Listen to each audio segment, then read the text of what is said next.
Bienvenidos a un nuevo programa de personajes de la Venezuela virtual. Esta vez estoy con Fernando Castrillo, quien se encuentra en Venezuela. ¿Cómo estás, Fernando? Hola Jorge, bien, ¿cómo estás? Bueno, un placer de verdad de compartir contigo y con todos ustedes. Bueno, gran honor, de verdad que sí. Y bueno, y saludo a todos los venezolanos por el mundo. Desde Buenísimo. aquí, Desde vamos, Valencia, ¿no?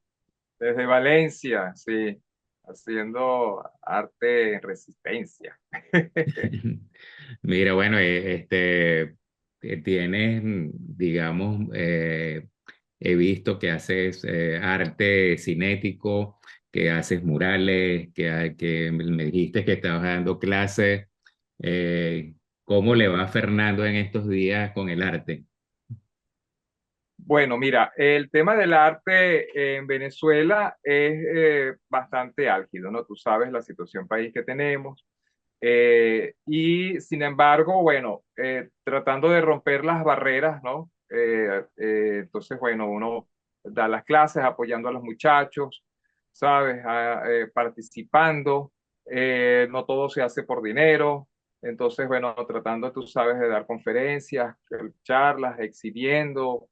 eh, y bueno, tú sabes, tratando de mantenerse activo uno, pues, Bueno, en eso. Entonces, vi que tienes, que hay sitios donde se puede imprimir arte, me imagino que impresiones artísticas de buena calidad y eso se está dando en Venezuela ahorita. sí, sí. O sea, el tema del arte digital estuvo, digamos, una barrera tecnológica que era la impresión, ¿no? Entonces, bueno, comenzaron a aparecer los plotters Giclée, que eran básicamente fabricados por Epson, y entonces Epson desarrolló una tinta pigmentada y unos soportes, o sea, el sustrato, el papel sobre el que imprimen, que es pH neutro y entonces evita que se ponga amarillo a través de los años. Ellos lo garantizan por 200 años el papel, la tinta negra por 100 años y 70 años el color en condiciones de museo, o sea, sin que se degrade. O sea, a partir de los 70 años comienza a degradarse. Es costoso para nosotros desde aquí, por supuesto. Hay pocas máquinas. Está en Caracas Jorge Chapellín, que tiene un equipo de ese tipo, de 44 pulgadas de ancho. Pero recientemente los plotters industriales y que personas que aquí las han adquirido, como por ejemplo Emporio Gráfico o Turicopi, que tienen, entonces tiene de altísima resolución. De verdad que son unos equipos sorprendentes. Entonces estas son otras tintas que son, no son aquellas pigmentadas, pero son industriales, son para exhibir las vallas, para exteriores, o sea, para recibir sol y agua, pues. Entonces, bueno, han dado muy buenos resultados, de verdad. Y la atención y el soporte para los artistas es fenomenal, de verdad que estoy muy agradecido con ellos. Y ahí en Valencia. Y es aquí en Valencia. Sí, Jorge está en Mm. Caracas, pero lo trato de hacer por aquí, pues. Bueno, pues Sí, me llamó la atención. Y la parte esta ¿cómo se llama? De los murales, me imagino que siendo Venezuela un lugar tan icónico del arte cinético y de este tipo de cosas, sería buenísimo que existiera, por ejemplo, no sé, una zona industrial en que todo estuviera cinetizado, o sea, sería prácticamente un museo al aire libre, una cosa así, ¿no? Porque en Valencia hay zona industrial, me imagino, con galpones y con todas estas cosas, ¿no? Que eso, sí. digamos, pues tiene pinta de galpón, pero imagínate toda Valencia con arte cinético, sería buenísimo, ¿no? Hay un proyecto que está en eso, sin embargo, bueno, es costoso. Hay una empresa que se llama Construpinturas, que es quien se ha abocado a este proyecto y ha donado las pinturas, ¿no? Entonces, bueno, yo tengo dos asistentes que son dos muchachos egresados de la Escuela de Arte Arturo Michelena. Y entonces, bueno, en conjunto con Construpintura le hicimos una donación, o sea, el artista donó la obra y Construpintura donó los materiales y puso la logística. Y toda la Dirección de Cultura, la Dirección Central de Cultura de la Universidad de Carabobo es una obra de arte cinética por las cuatro caras. Entonces, bueno, nos tomó 2 meses llevando sol y agua, pero lo logramos en tiempo récord, sí. Entonces, bueno, ese está Pero chévere. sería bueno expandirlo, ¿no? Que hubiera así como un lugar en que todas las edificaciones tuvieran ese tipo de Sí, bueno, decoración. sería lo ideal, sería lo ideal. Hay que convencer a, digamos, a los patrocinantes, ¿no? Del proyecto, hacerlos que crean en el proyecto. Hay un muchacho que es publicista que se llama Daniel Díaz Moreno, que es el que está encargado de este proyecto y bueno, es lo que él quiere hacer, pues, o sea, es lo que estamos haciendo, pues. ¿Y cómo es el mantenimiento, por ejemplo, de ese tipo de fachadas? ¿Requiere un retoque? ¿Cómo es la calidad? Y más o menos cada 3 años es una, digamos, una prueba de fuego para las fábricas de pintura. Porque, bueno, porque ya vamos a ver cuál es la marca que dura más. Pero sí, pero a los 2, 3 años hay que mantenerlos y hay que retocarlos. Y bueno, entonces hay un trabajo de mantenimiento que estamos haciendo también periódicamente, pues. Eso es lo que estamos. Y, Hay una y, empresa. y hacer, por ejemplo, en Valencia todavía existen fábricas de cerámica. Bueno, en las manos de las privados, no. Las empresas de cerámica están en manos del Estado. Por ejemplo, Cerámicas Carabobo, que fue la que donó las cerámicas para hacer la Asociación de Ejecutivos, que está una obra de Carlos Cruz Diez por dentro y por fuera. La planta se paró 3 semanas para hacer esas baldosas y eso fue, bueno, un momento único, ¿no? Dentro de este proceso, digamos, de los artistas que hemos donado obras a la ciudad. Entonces, bueno, ahorita ya no es tan fácil. Pero digamos que haciendo un proyecto, por supuesto, tendría que ser con participación del Estado. Sería Sí. increíble que se hicieran, digamos, los diseños se trasladaran a cerámica, ¿no? Bueno, ojalá, ojalá. Tenemos un proyecto eh, que es el señor Santos Gómez, que es una persona que está dedicada a la cultura aquí en Valencia, que entonces él quiere, donde está cada mural, hacer un parque y una zona de recreación, ¿sabes? O sea, convertirlos de manera que sean no solamente un mural que está allí, sino que entonces sea un aporte para las familias, para la comunidad, un nuevos espacios, ¿sabes? Colocarle grama, sí, asientos, seguridad, tú sabes, luces, eso es el proyecto que está sobre la mesa y bueno, seguimos trabajando en eso para cristalizarlo, pues. Mire, y volviendo a ti, entonces, bueno, ¿cómo llegas tú a lo que eres hoy en día? ¿Comenzaste por diseño gráfico, hiciste estudios ¿cómo se llama?, de arte y llegaste a la parte cinética o siempre te gustó? ¿Cómo es el desarrollo tuyo personal? Bueno, tú sabes que algunas cosas pasan por casualidad, ¿no? Como la penicilina y otras cosas más. Entonces yo comencé desde muy temprana edad con la fotografía, desde los 9 años. Entonces me gustaba, ¿sabes? Pero era algo utópico porque era que yo lo leía. Eh, por ahí hay un librito, no sé dónde está, existía una enciclopedia que se llamaba Mis primeros conocimientos y había y entonces esos eran libros que traían varias cositas, ¿no? Entonces había una sección de magia, entonces yo lo leía por la parte de magia, entonces hacía los trucos y los practicaba, pero resulta ser que el capítulo siguiente era fotografía, entonces eran ilustraciones hechas a mano y entonces hablaba ¿sabes? Las Rolleiflex eran lo que aparecía en las ilustraciones y yo decía, wow, pero esto es sorprendente, era como muy tecnológico, ¿no? Y un día, mamá me piden un libro en el colegio y yo voy a la librería, me dice, aquí tienes 20 bolos para que compres el libro. Y cuando llego a la librería, veo que tienen un blister con una cámara de plástico con un rollito 35 milímetros y costaba 16 bolívares. Y yo digo, wow, si compro el libro, a lo mejor no me dan la plata para la cámara, pero si compro la cámara, me van a tener que volver a dar plata para el libro. Y me compré la cámara. Entonces comienzo con la fotografía y bueno, tú sabes, después que si los viajes a Disney, chamito, pues.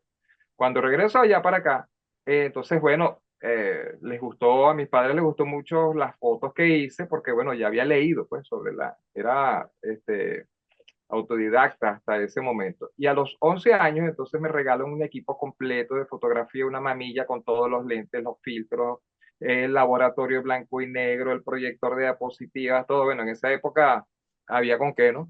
Y eso fue, y el sábado estaba un señor allí, todos los sábados, que era fotógrafo, en el apartamento enseñándome fotografía. Entonces, bueno, después la maleta de flash, entonces, bueno, aprendí a manejar los flash electrónicos. Y después de eso, inmediatamente, bueno, comencé a trabajar como asistente, pero como a los 16 años, 14 años tenía yo. Ah, no, mentira. Antes de trabajar como asistente en un laboratorio fotográfico, me contrataba una agencia de modelaje. Ya tenía 13 años y las fotos eran muy buenas, pero para ellos era muy conveniente porque era un muchachito de 13 años que los podías meter en los salones con las modelos y no iba a pasar nada. Entonces, entonces además de eso era como seguro, ¿no? Era mejor meter al chamito que meter a un fotógrafo grande entre modelos y muchachas que estaban allí.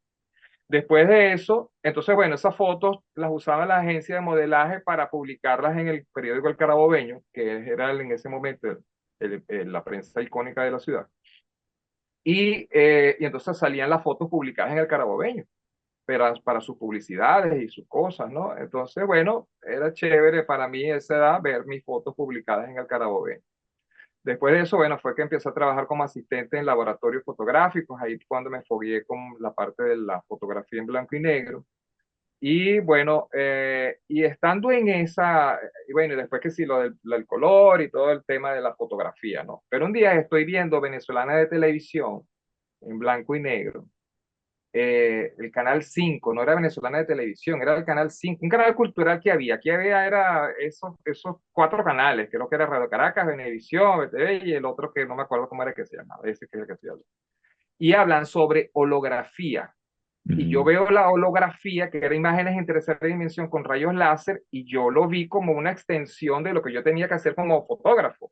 Y yo dije, bueno, este es el próximo paso. Y bueno, pongo a buscar eso y eso no existía ni bajo tierra, ¿sabes? Entonces, en Caracas, me voy a los museos y a los sitios de cultura y empiezo a buscar, mira, ¿quién da clases de holografía? No, eso no hay. Entonces, en el Museo de Arte Contemporáneo me dice una secretaria, me dice, no, mire, aquí hay un venezolano que hace eso, que se llama Rubén Núñez. Él estaba en París, pero no sabemos de nada de él. ¿Dónde está?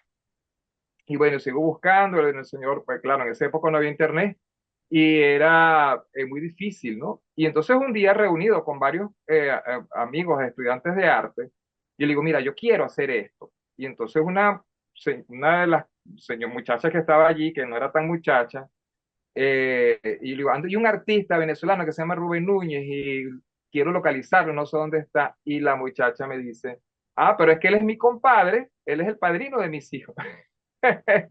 Tú sabes, esas cosas como de la ley de atracción y esos misterios del universo que pasan, ¿no? Entonces, bueno, me da el número de teléfono y en Nueva York. Entonces lo llamo por teléfono, entonces le digo, mire, maestro, que esto me lo dio Tu comadre. comadre y sal y no sé cuánto. Ajá, entonces, cómo no, qué bueno que una muchacha está interesado en esto y tal, no sé cuánto. Y bueno, total que hablamos, me vende unos cursos de holocinetismo y bueno, entonces finalmente me traslado y entonces bueno, hago el tema del holocinetismo. Resulta ser que Núñez es del grupo que se trasladaron, del grupo de venezolanos que se trasladaron a París en el año 46, donde estaba Jesús Soto, que tenía como 17 años, estaba Jesús Soto, Perán Ebremini, Alejandro Otero, o sea, ese grupo, Mercedes Pardo, King Under King, entonces Alfredo Bulton, que era el mayor, que tenía 21 años, te imaginas. Entonces resulta que uno de ellos se lleva en unas vacaciones que viene a Venezuela y se regresan, se llevan 3 huevitos de turpial a París y nace un turpial en París. Y bueno, los chamitos al fin, ellos estaban viviendo en el Hotel de la Po, ahí en el Hotel de la Paz, que todavía existe, que es solamente para artistas y estudiantes de arte. Y entonces ellos tenían alquilado porque estaban becados por el CONAC. Entonces vivían, aquí vivía uno, en el frente vivía el otro, y tú sabes, estaban en eso. Y bueno, y entonces nace el pajarito, nace un turpial en París. Bueno, entonces se ponen como locos y Mercedita, que era en esa época, consigue una jaulita de esa tipo Piolín y Silvestre. Y bueno, entonces la enderezan, la restauran, la pintan de color blanco y la colocan en uno de esos apartamentos y estaba detrás, estaba la jaulita blanca con el trupialito y detrás estaba una de esas culebras negras que pintaba Soto. Y entonces, por supuesto, al pasar el movimiento, entonces sobre el blanco sobre el fondo negro se produjo el movimiento. Se produce el movimiento. Entonces, en ese momento estaba Mondrian en París y él hablaba que el color vibraba en el espacio. Tú sabes, tú conoces las obras de Mondrian que son enormes, formatos enormes, entonces esas simetrías, esos cuadros rojos, colores primarios, azul, Mm. amarillo. Y de verdad que cuando tú te acercas, porque entonces tú sientes que el color vibra en el espacio. Entonces, entonces Mondrian, además de que ya venía el tema de Víctor Basarelli, ¿sabes? Estaba ese movimiento, ¿no? Y estos grupos, y algunos de estos venezolanos, entonces estaban metidos también en los disidentes. Núñez era uno de ellos, que ellos entonces tenían un discurso en contra de la forma, por ejemplo, un Rembrandt, ¿sabes? Eso, entonces que había más allá que existían otros medios de expresión, bueno, también entonces, por supuesto, digamos, influenciados por estos artistas, ¿no? Entre otros, ¿no? Porque también tenemos a Kandinsky y otros exploradores de la forma, o digamos, rompían la forma, ¿no? Eh, entonces, ellos, claro, entonces estamos mirando, entonces dice, pero es que este sí es el movimiento que estamos buscando, este es el movimiento que queremos. Entonces, claro, como ellos estaban comenzando a estudiar arte, entonces ahí es donde se desarrolla todo su estudio, o sea, desarrollan su teoría del movimiento y del cinetismo como estudiantes de arte en París.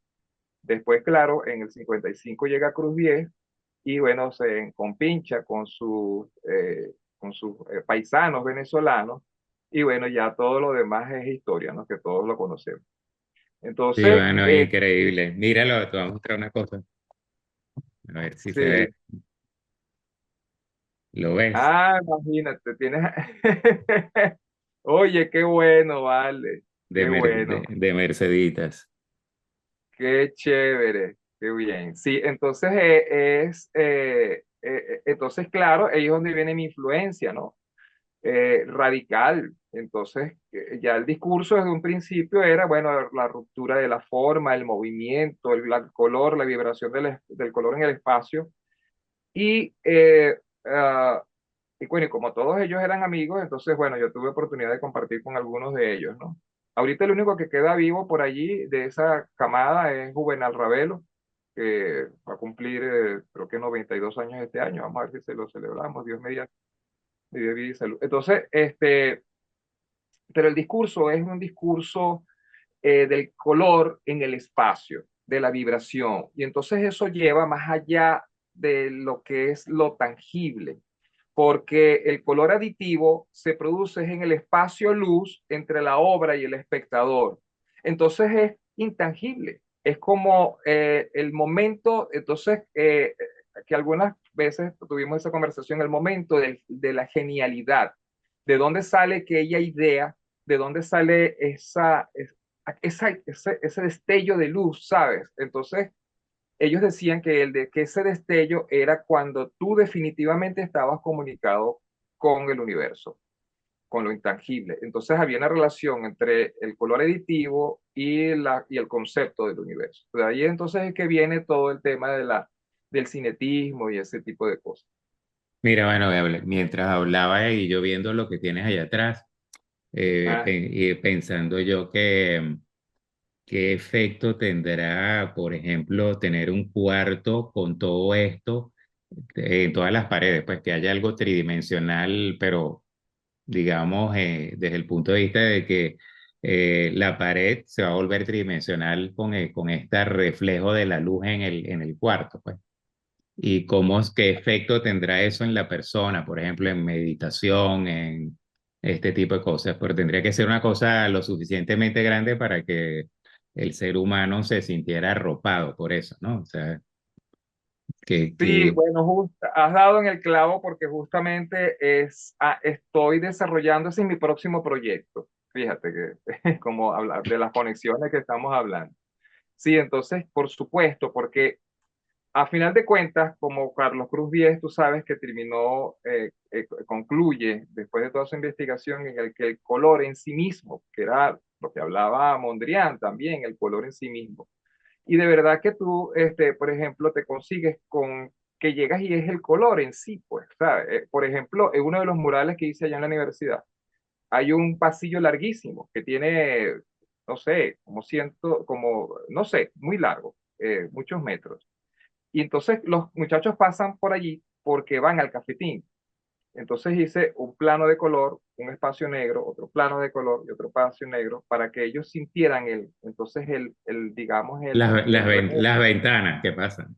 el rebote de color, ¿sabes? Mm. El golpe de luz. Entonces, el negro para lograr la esencia y otra vez toc, toc, toc, toc. Entonces, si tú caminas más rápido, bueno, tú sabes que ustedes allá en Austria y Alemania tienen en las autopistas unas rayitas blancas que tú vas en el carro y las pisas y entonces tienes música.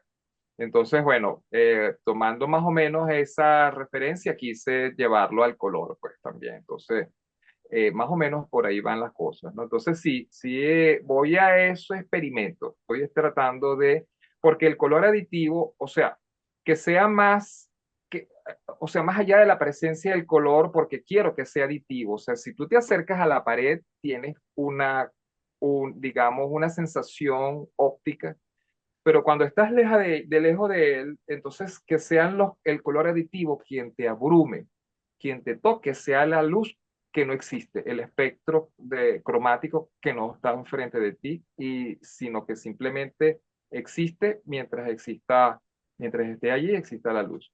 Entonces ando en eso. Esos son un Bueno, poco de... yo creo que hay muchas cosas que se pueden lograr y ahora con estas también estos lentes digitales, pues que tiene otras posibilidades, pues de ver la realidad extendida Sí, ya al plano, digamos, eh, sí, el efecto digital del cuarto que no existe, pues. sí, los Entonces, ojos, sí, sí, entonces tienes es, otras muchas posibilidades y eso. Mira, y entonces, claro. bueno, llegaste ahí prácticamente, pues como tú dices, pues por un camino no directo, pero, pero sí en cierta forma pasando por la luz, porque la fotografía pues tiene en cierta forma el estudio de la luz y todas estas cosas, ¿no? Sí, Y sí, claro. entonces, qué sucedió después? ¿Tú agarraste alguno de estos maestros como o los estudiaste todos? ¿Cómo Eh, te estacionaste después? Bueno, Núñez, que fue mi maestro en un principio, y me ponía, digamos, algunas asignaciones muy fuertes. Entre ellas fue estudiar el rayo láser. Entonces, Ujú. tuve que ir a la Simón Bolívar. Entonces, bueno, con los profesores del laboratorio de óptica cuántica, estudiar el fotón, el electrón, tú sabes, para entender. Y eso fue muy bueno, ¿no? porque ni la fotografía ni ningún otro me había llevado a la esencia del átomo como tal, pues, o sea, de lo que es el fotón en sí, pues. Entonces, claro, eso también te hace trascender, digamos, oye, tú dices, bueno, mira, no lo veo, pero existe, no es totalmente tangible, estoy hablando del fotón. Y bueno, y cómo se produce el color en el espacio y esa parte. Entonces, después pasaron los años y Rubén terminamos, él decía que él era como el científico loco de Back to the Future y yo era el chamito que andaba con la cámara para arriba. Esa era su analogía. Terminó siendo padrino de mi hija y bueno, hasta que, bueno, falleció, ¿no? Después, entonces, por supuesto, la obra de Soto, ¿sabes? Cuando estás enfrente de un Soto, ¿no? Antes de la esfera y después, bueno, tú vas allí en la estación de Chacao y la esfera de Soto que está allí cerca de la Carlota y todas las demás, ¿no? Y otras cosas más pequeñas y otras cosas más humildes también cuando él estaba comenzando como artista, que eran unos trabajos bastante sencillos. También me llamó mucho la atención cómo Cruz 10 logró el movimiento. Me gusta mucho la parte de Cruz 10 porque la parte cromática, ¿sabes? Del color, él se vincula con el color, entonces, y cómo hace que los espectadores nos involucremos con el color siempre me pareció genial. Entonces, por ejemplo, esa que está ahí en la plaza de Altamira, ¿sabes? Que no recuerdo cómo es que se llama ese edificio que está ahí. Eh, y entre otras, ¿no? Aquí en Valencia tenemos una en la Redoma de Guaparo, tenemos otra en la Torre Estrato, siempre fueron donaciones que hizo el maestro de la ciudad, la Asociación de Ejecutivos, entre esos, pues. Entonces, claro, también Bueno, tenemos otros. estuve en Bruselas en una exposición de la obra de él en una galería, entonces tenían como, digamos, un salón largo en que lograron sus efectos, pero con proyecciones en cada cierto tiempo, un proyector que ocupaba un espacio. Entonces, tú podías caminar o tenían pelotas grandes que tú podías empujar, entonces las pelotas se reflejaban el color, pero eran pelotas y cosas así, ¿no? Súper buenísimo. Y bueno, y después habían otras salas con obra ya normal, más tangible, ¿no? Pero Genial, genial. Sí, yo los he visto por videos y he visto fotografías. Sí, siempre, digamos,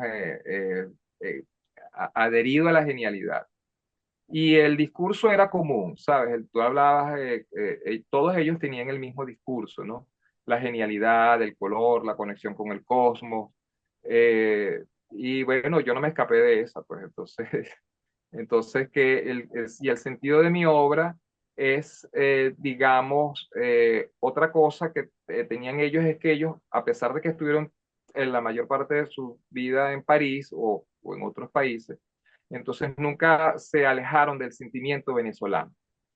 Entonces, y las cosas, por ejemplo, lo llamaban con venezolanismos, ¿no? A ellos les gustaba tomarse unos shots de ron y entonces eso eran los traquitraqui, un shot de ron puro. Entonces, por ejemplo, el caso mío, yo lo expreso como un pálpito, ¿sabes? Que tiene que ver es eh, con la energía que proyecta el ser, ¿sabes? A través del cosmos y cómo nos interrelacionamos el uno con el otro. Por ejemplo, bueno, estas obras, no sé si se ven sí, bien, se ve algo. ajá, tiene que ver con, con el, con el momento de la muerte. Ya, para ver si esto, ajá. ¿Ves? Entonces aquí, esto es el alma, el cuerpo, perdón, ya va, aquí. Ajá, entonces este es el cuerpo, ¿sí? Ajá, y este es el alma desprendiéndose del cuerpo. Entonces, pero es un proceso cinético, pues, eh, que Claro. es lo que, que es lo que más o menos trato de plantear, ¿no? Ya va, disculpen aquí un momentico. para mostrarles un poquito más eso, ¿no? Bueno, eso, ¿ves? Aquí en esta serie es lo que planteo, ¿ves? No sé si se ve. Las dos fases siempre, ¿no? Tiene, ajá, y Sí, es, ajá, entonces aquí, bueno, esto ocurre en la parte de la pandemia, la geometría absoluta, porque bueno, entonces tú ibas de la cocina a la sala, de la sala a comedor, tú sabes, entonces llegó un momento que la geometría de los espacios encerrados, o sea, de nuestras casas, porque uno está ahí, cuando está ahí estás, pero cuando te sientes abrumado, cuando no puedes salir ni a la esquina, entonces de verdad que me sentí abrumado por la geometría de la arquitectura que nunca, o sea, que uno lo que quería era salir corriendo. Entonces, más o menos eso, ¿no? Ya va, vamos para ver si puedo salir de aquí. Ya va, déjame, es que no estoy familiarizado mucho con esta, ya, aquí. Eh, ah, por ejemplo, ya va, dame un segundo. Aquí, por ejemplo, hay un pálpito, ajá, ¿ves? Entonces, sí, este es el plexo solar, ¿ok? Y esta es la interrelación con el universo. Entonces, y siempre en amarillo, azul y rojo. Esto es, aquí se puede ver el amarillo, ¿ves? Si abres la ujú, obra, ¿ves? Entonces es amarillo, azul y rojo. No existe el violeta, no existe el naranja, ¿ok? Que es entonces el efecto del color aditivo que se produce entre la obra y el espectador. Ese es un pálpito, por ejemplo, ¿no? Aquí tenemos otro pálpito. Este es muy bonito. Igual, ¿ves? Entonces, eh, digamos que el rojo siempre representa la vida, la sangre, ¿no? Las venas. Entonces, bueno, entonces aquí uno puede notar, entonces se producen nuevos espectros cromáticos al alejarlo, ¿no? Eh, ajá, este quizás no es tan, este tiene que ver más con la sensación urbana, ¿ok? Siempre ujú. un poquito de rojo para darle un poco de un toque de, bueno, porque siempre, perdón, de verde, porque el verde siempre lo tenemos aquí al abrir las puertas, pues tú sabes. Entonces, pero siempre el amarillo, el azul y rojo, entonces dentro de lo que es el ambiente arquitectónico venezolano, por supuesto, ¿no? Esos son reflejos del sentir, estados de las emociones, ¿no? Eh, eh, aquí entonces, por ejemplo, como te decía, déjame, eh, esta obra, por ejemplo, que estuvo en la portada de una revista internacional, entonces, que era lo que te planteaba, ¿no? Que era que es entonces el momento de la liberación del alma en el cuerpo, o sea, es una disrupción, pues. Es un momento disruptivo, yo creo que es el más importante de la vida, pues. Tanto el momento cuando nacemos y el momento cuando nos vamos. Entonces Que esa bueno, es la... digamos que ah, nosotros todos somos luz, pues en cierta forma, ¿no? Y se supone que somos átomos y que los átomos tienen espacios libres y que lo que pasa, claro, nosotros es una cosa lo que es la sensación que tenemos y otra cosa es lo que somos, ¿no? Y Sí, yo me imagino que si, volviendo otra vez a la fotografía, pueden haber lentes en que capten eso que tú tienes ahí, capten la parte esta de la, puede ser de la muerte, puede ser de la vida en el momento en que te estás desplazando, como, porque obviamente nosotros como seres humanos tenemos impacto en el medio ambiente a distancia, o sea, ahorita lo que estamos haciendo es a distancia, por ejemplo, y podemos tener un sí. impacto en otra gente. Y bueno, pues lo hay de distintas formas calóricas, distintos, pueden sensarnos de muchas formas. Entonces, claro, tú estás proyectando lo que a lo mejor se puede ver, pero hay que saberlo ver, ¿no? Ajá, sí, correcto. Sí, tienes que de repente tener una interpretación de lo que es la búsqueda, ¿no? Y esa conexión con el ser, ¿sabes? con ese estado de conciencia de que, digamos, somos dos en uno, tenemos una parte física y una parte etérea. Y entonces esa conexión con nuestra parte intangible es lo que nos lleva a este tipo de cosas. Por ejemplo, aquí atrás hay una obra, déjame ver si la puedo mostrar. Esta, bueno, un poco más antigua, esta estuvo en el Museo de Arte de Valencia. Déjame ver si la puedo mostrar.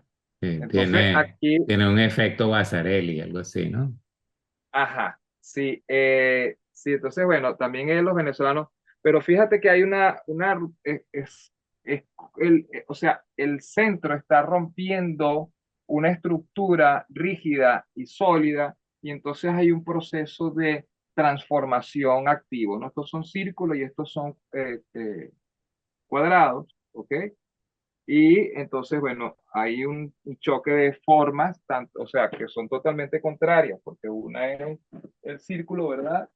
Y el otro es el otro que es el cuadrado. Entonces, esos son, este, bueno, eso es lo que trato de plantear en ese momento. Entonces, también son capturar los momentos, ¿no? Quizás me quedó ese hábito de la fotografía de captar el momento, ¿no? Entonces, el momento puede ser un momento externo, pero también puede ser, ¿sabes? Los momentos más importantes son los que uno siente, pues el sentir como persona, como artista, como intérprete, que eso es lo que yo trato de plantear. Digo, bueno, ¿cómo hago yo para, como para plantear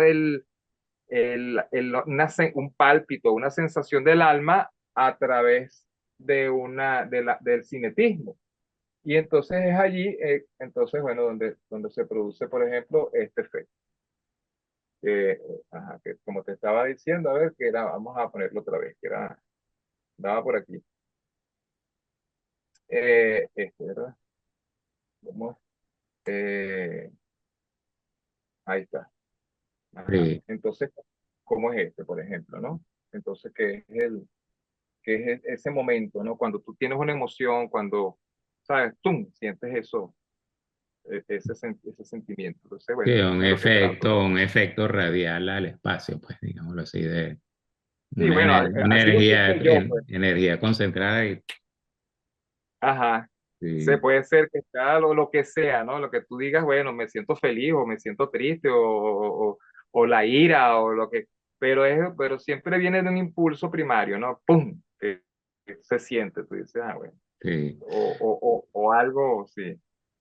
O cuando entras en un sitio y sientes una energía, o conoces a una persona y sientes una energía, sientes una empatía o una antipatía. O sea, entonces todo está relacionado con el mismo discurso. Sí, bueno, obviamente hay personas que son hueco negro, que te chupan, y hay personas que te dan, y hay situaciones, lugares que te chupan, lugares que te dan, todo eso Eh, existe, o sea, uno sabe que hay una interacción, obviamente, de luz y de energía con muchos objetos y con seres, pues. Así es. Entonces, bueno, a veces trato también en las composiciones de no alejarme mucho, no sé si se ve, eh, de los, claro, últimamente me he liberado más, ¿no? En un principio estaba más cercano a las composiciones primarias de, digamos, de Soto, de Cruz Diez, de Alejandro, siempre tratando de tener una referencia digamos, para que se notara su presencia, ¿sabes? Como un aspecto de gratitud, ¿sabes? Hacia Mm. ellos, y su proceso y su desarrollo, y además de sentimiento nacionalista, ¿no? O sea, sin irnos tanto, digamos, tan lejos de de nuestro arte cinético venezolano, ¿sabes? Y porque existen otros artistas en el mundo. Entonces, pero sin tanto,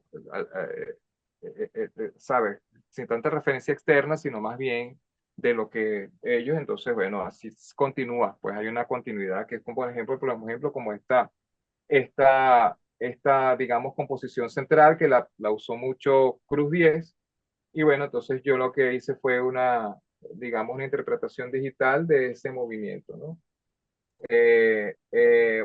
Pero, por ejemplo, también hay otras interpretaciones, como por ejemplo estas que tiene que ver más con Soto, ¿sabes? Ujú. Como las obras que hizo Soto, Entonces, bueno, se ve el movimiento como la vigilante y atrás entonces está la animación de las obras, ¿ves? Ese tipo de, no sé si se ve.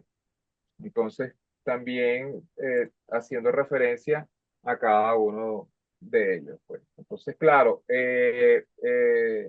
esto ha quedado un poco diluido en el tiempo, eh, porque bueno, ahora estoy más entregado a las sensaciones, digamos, de la energía, pues la interpretación de la energía como... Entonces, bueno, y no porque lo he buscado, sino porque digamos que es es la tendencia y entonces me estoy alejando de la geometría. Entonces, Oye, estás yendo como a una cuestión ya, la holografía inicial, me imagino, que se están saliendo sí, de los cuadros y te están metiendo en el espacio. que La, es la interpretación de las sensaciones, pues. sí, Eh, Más o menos eso, pues, así sí, como esto, por ejemplo, ¿no? Ah, no, esta no es. Entonces, a eso es que me refiero, ¿no? Aquí, por ejemplo, eh, hay otro, ¿ves? Entonces, igual, ¿no? Entonces, siempre, por supuesto, todavía quedan rasgos de simetría, pero están vinculados también por la influencia urbana y ese tipo de cosas, ¿no? Pero aquí podemos ver que entonces, bueno, ahí tenemos el espectro cromático del tricolor, nada más amarillo, azul y rojo, y bueno, entonces, pero entonces se diluye la geometría hacia la transformación de la energía, que, que es como somos, pues, porque así es como lo veo yo, pues nosotros somos a través del tiempo, digamos, nuestras personalidades se transforman en especies de geometrías, ¿sabes? Entonces el yo soy esto, bueno, cuando sales de una universidad, por ejemplo, sales geométrico. sí, Ya, entonces, sí, entonces, bueno, yo soy médico, yo soy abogado, entonces quedas dentro de una geometría, ¿no? Del yo soy, que ha sido, digamos, inducido, un yo soy por inducción, ¿sabes? Pero cuando ya pasamos a otras etapas de la vida, entonces tú ves que de repente tú consigues médicos que se transforman en músicos, médicos que se transforman en fotógrafos, o abogados entonces que se transforman se acercan más a la liberación del ser, o sea, o hay un reencuentro con la esencia y entonces ya, ya es, ya no es ese aspecto geométrico, sino el yo soy como tal. sí, bueno, ¿Sabes? se liberan un poco de los rótulos y vuelven Eh, y vuelven al origen, porque ni eh, modo, o sea, esos rótulos no es- representan al ser completo, ¿no? sí, exactamente. Por ejemplo, aquí esta obra que es muy simétrica, pero no sé si se ve, en el fondo, entonces todavía se mantiene la esencia, ¿ves? Y yo lo coloqué en este caso verde para darle la sensación de frescura. O sea, el niño interno, nuestras primeros recuerdos, y por supuesto, todo eso ocurre dentro de un entorno venezolano, pues que es donde crecimos, pues, la mayoría de nosotros. Entonces, y bueno, y seguimos siendo lo mismo. Entonces, bueno, en un momento estamos encasillados, pero entonces esta sensación de onda, que entran y salen, entonces son como las etapas que vamos quemando en la vida y bueno, digamos, eh, que nos van moldeando hacia un proceso geométrico. Eso es más o menos la interpretación. Mira, Bueno, Fernando, no sé, yo siempre cuando llegamos casi al final del programa, le pregunto a la gente cuál es su definición de la felicidad. Y bueno, podría uno, en este caso, definir felicidad con colores o con luz o algo así. ¿Cómo la ves tú? bueno, hay un dicho que dice que de la oscuridad nace la luz. O sea, digamos que cuando tú estás triste, la tristeza se interpreta como oscuridad. como grises, como, ¿sabes? Y como tú bien sabes, nosotros los venezolanos, nuestros colores, nuestras luces, ¿sabes? Cuando sales a la calle tienes el rayo de luz, ¿sabes? Que se siente el solazo. Entonces, bueno, obviamente tienes un bombardeo de color, ¿sabes? Entonces, y yo pienso que la vida está llena de color, o la música, ¿sabes? Con los sonidos vibrantes. Eh, por ejemplo, bueno, tenemos la patética pero también tenemos los alegres y tenemos, ¿sabes? Otro tipo que hay estudios científicos o de música o de artistas, entonces que sí hay una interpretación entre los colores eh, que están relacionados con alegría, eso, la psicología del color. Entonces la psicología del color ya eso está desglosado y tú ves que hay colores entonces que representan estabilidad como el azul y tal, ¿no? Pero entonces hay otros como el amarillo, ¿no? Entonces quizás depende de... Hay gente que me ha dicho, no, a mí no me gusta el amarillo porque eso me pega mucho en los ojos. Ah, pero entonces tú ves la personalidad de esa persona y dices, bueno, de verdad que de amarillo no tiene nada. ¿Sabes? Este más bien así como vino tinto o rojo ¿sabes? Con unas manchitas ahí. Y la definición de la felicidad, yo creo que es el compromiso del ser humano con el universo como tal, ¿no? Volvemos al universo. Digamos, si nosotros quisiéramos, digamos, devolverle a Dios el favor de habernos concedido la bendición de estar aquí durante este breve instante que es la vida, lo que mejor podemos hacer es darle felicidad y además hacer felices a la mayor cantidad de personas posible. O sea, aportarlo, porque la felicidad es un estado consciente. O sea, ¿dónde colocas tú tu atención? O tú colocas tu atención en las cosas buenas de la vida o las colocas en las cosas malas de la vida, ¿no? Entonces, ese proceso de atención, entonces yo, en mi caso particular, trato de enfocarlo hacia las cosas que me hacen más feliz y eso obviamente tiene que ver con mi estética, ¿sabes? Entonces yo trato de que lo que yo reflejo, las personas también se sientan felices. Cuando hago cosas, que obviamente hago cosas cuando uno está, digamos, no tan feliz o incluso de mal humor o triste, salen, tú sabes, se proyecta en la obra, ¿no? Y entonces esas son obras que yo no muestro, ¿sabes? Porque yo no quiero que nadie se sienta infeliz enfrente de una obra, una de mis obras, sino que tengan una sensación de optimismo y eso, ¿no? Todo, por supuesto, la idea de que cuando tú conoces a alguien, entonces, bueno, puedes tener diferentes matices, ¿no? De esa persona y así es como lo conoces. Entonces, conoces sus partes buenas, sus partes malas, como persona, como artista, ¿no? Pero, y no decir, bueno, mira, lo que pasa es que este es un comediante y todo lo que dice son puros chistes. ¿Sabes? Entonces, pero me parece que es para los comediantes, es una labor bien loable y bien chévere. Y además de eso, de que cuando tú abres de repente, si consigues a cualquiera de nuestros comediantes actuales, entonces te puedes reír y te puedes escapar de esas sensaciones de amargura, de tristeza o cualquier, digamos, tono grisáceo tirándose oscuro, pues. Porque tú Mira, puedes tener sí. y que desde el punto de vista de, por ejemplo, de eslogan de que hay, o de qué te hace, por ejemplo, salir de un hueco oscuro a ti, que te hace continuar a veces, o sea, tú te dices algo, o cómo manejas esa situación. Cuando siento que estoy en caída libre, recuerdo siempre el dicho que dice que la luz sale de la oscuridad. O sea, tú en la luz no ves la luz, ¿sabes? Entonces tú tienes, la luz solamente se ve en la oscuridad. Entonces, encender, ¿sabes? Encender en la lámpara, el alma, la luz, pero al final de cuentas es energía, pues. O sea, recurrir a tu energía, a tu interior, a tu ser, pero la mejor parte de uno.